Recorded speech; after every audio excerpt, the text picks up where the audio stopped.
Nagmabungahon ang gipahigayon nga tigom sa mga sakop sa prensa sa dakbayan sa Cagayan de Oro ug lalawigan sa Misamis Oriental atol sa Media Connectivity Fellowship 2021 sa Harbor Lights gusa dakbayan sa Cagayan de Oro kauban mismo si Governor Bambi Imano.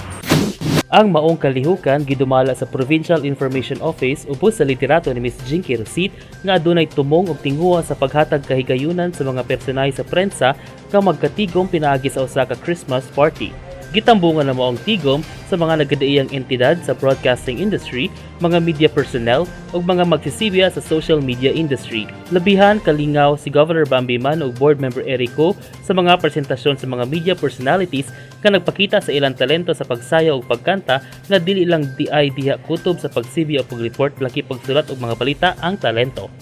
Sa iyang mensahe, mapasalamatan og dako si Governor Bambi sa mga miyembro sa prensa tungod sa dakong suporta o pagsalig nga ilang gihatag ngadto kaniya. Those things, those awards, the accomplishments that we're able to receive, I really believe that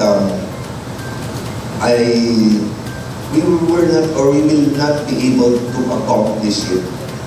The things that we will be accomplishing without your help. Mapasalamatan usab ang mga sakop sa prensa ngadto sa amahan sa lalawigan tungod sa paghatag og mga detalyado, transparent nga mga impormasyon sa iyang pamunuan aron magpaabot sa kadaghanan ang mga kalambuan sa lalawigan.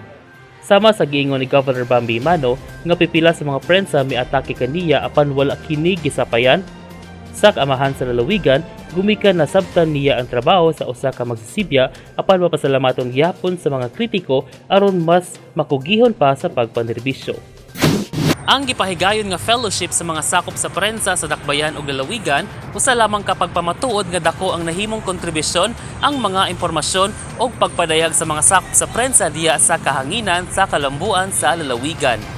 Kauban si Cloyd Dalay sa kamera, ako si Lambo Danny Vertudazo of Shama Jr. alang sa limpyo ug mataro nga panggobyerno, padayon Pilipino.